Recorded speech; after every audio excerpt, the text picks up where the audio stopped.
Yes, because one thing that, so for example, what they have to do is they have to look at it realistically. See, overseas, they look at it realistically. And so overseas, a lot of these countries, they're already supporting fighters. So what I mean by that is these fighters, they have health insurance, they have life insurance, and they come through. So they can go in the ring and beaten up, and the hospital's going to take care of them and say, man, you had a really tough fight. Well, let's patch up. America, no. There's none of that.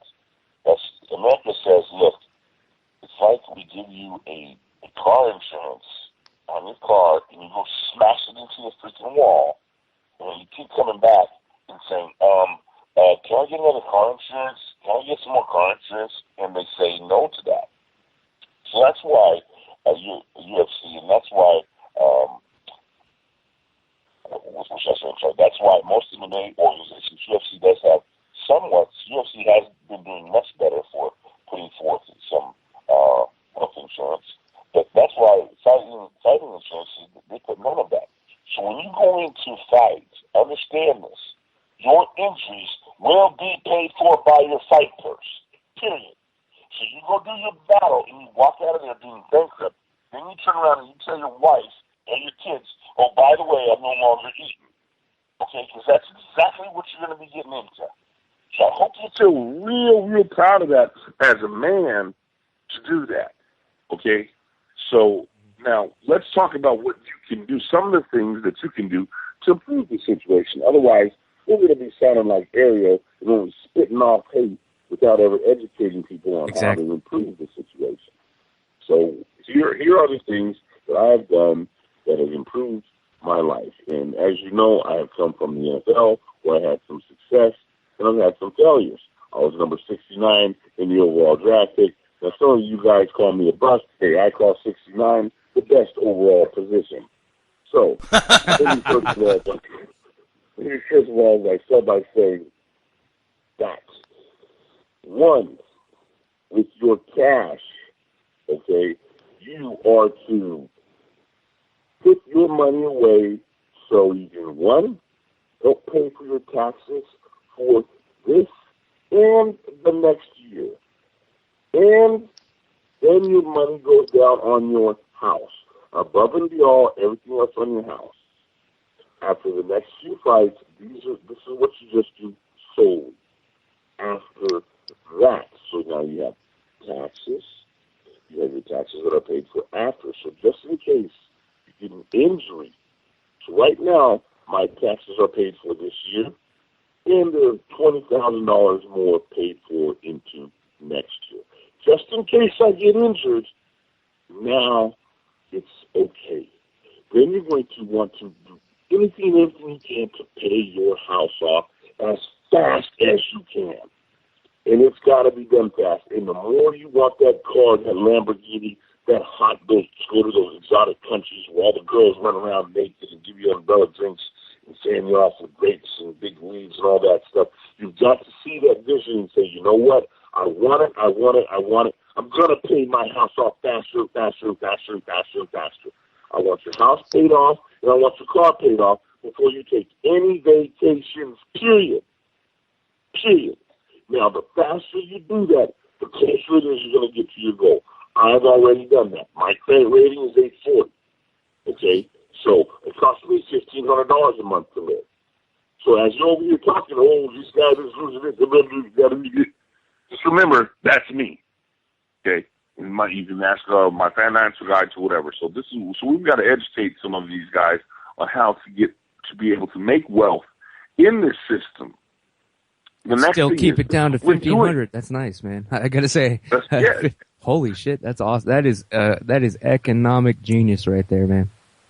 Thank you. Now, what we're also going to do, because you're going to be doing some of this traveling and stuff, all of your bills that you pay every month, okay, every month, you're going to get your airline credit card and place that airline credit card for your bills. You need this for their frequent flyer mile reward points, okay?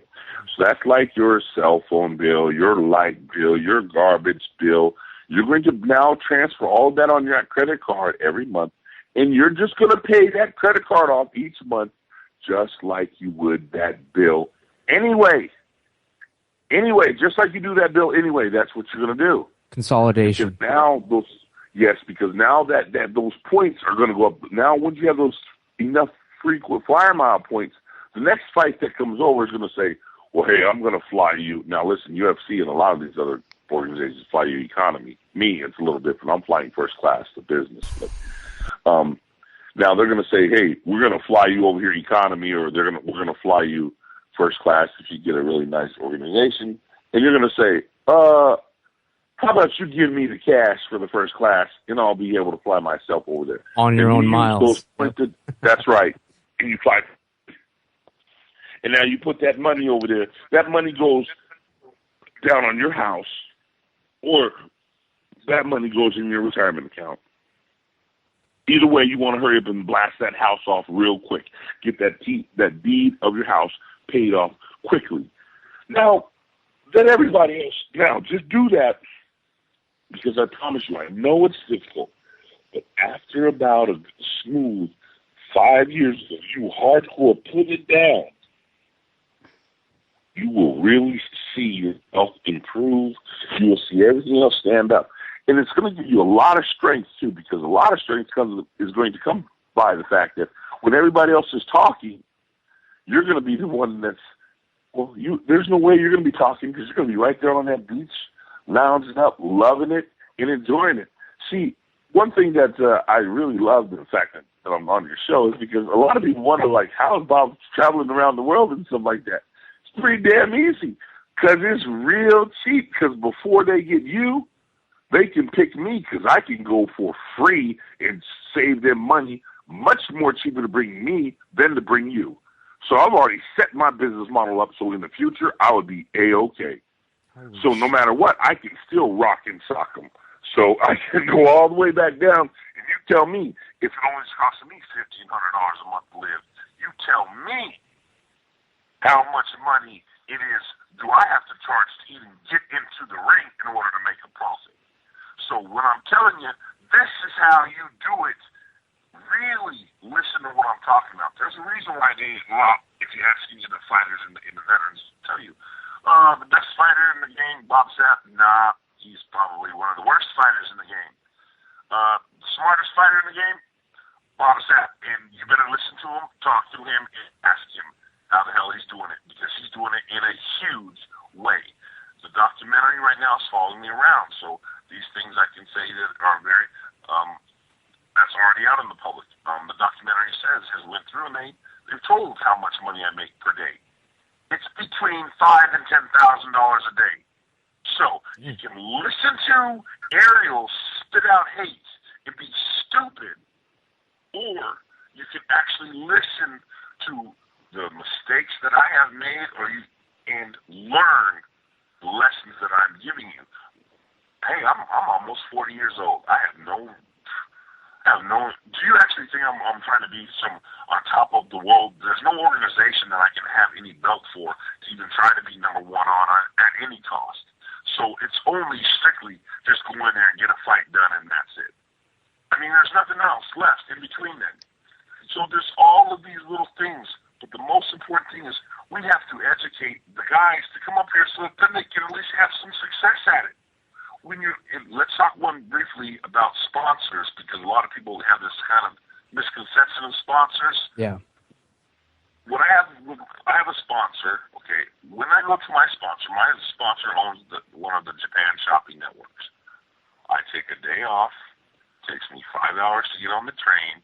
I sit down in his office. It's just like a Best Buy. I wear a white golf shirt or whatever it is with that collared shirts. Yeah, polo shirt or whatever the hell there are. Yeah, that's right. And the people come in, and I say, okay, hello, man. So you where TV is? They say, Bob, they're showing us the TV. Oh my gosh! And I said, yeah, come on, here we go. And we talk about the TV over here, and sometimes they'll make a reference. I'll make a reference like, oh yeah, this TV thinks it can knock me out. And boom, and maybe I hit the TV, and I say, Hey, tough, it hurt my hand, and then they'll start laughing. That's what, and I'm doing that 12 hours. Okay? Yeah. I'm also working another 17 hours doing commercials and appearances in TV shows. Hey, guys, I haven't even been working. You just got to do it all and do the fighting. It's none of this, got to go to a fight camp and that's it, and just wake up and just, they watch too much freaking Rocky movies is what it is. Yep. So, these fighters, man, they think that their career is to gamble, like fight to fight. Like, yeah, I'll make $7K in the UFC, but if I win, I'll make $14K and I'll get to train for a new fight. But no, you're actually making it. You're actually, you have a business plan. I bet half these fighters in the UFC haven't even heard of the term business plan. Correct. And you actually work and you're working like a normal job, but you're smart enough to know that you can work a normal job, and the fact that you're Bob Sapp is gonna make you successful.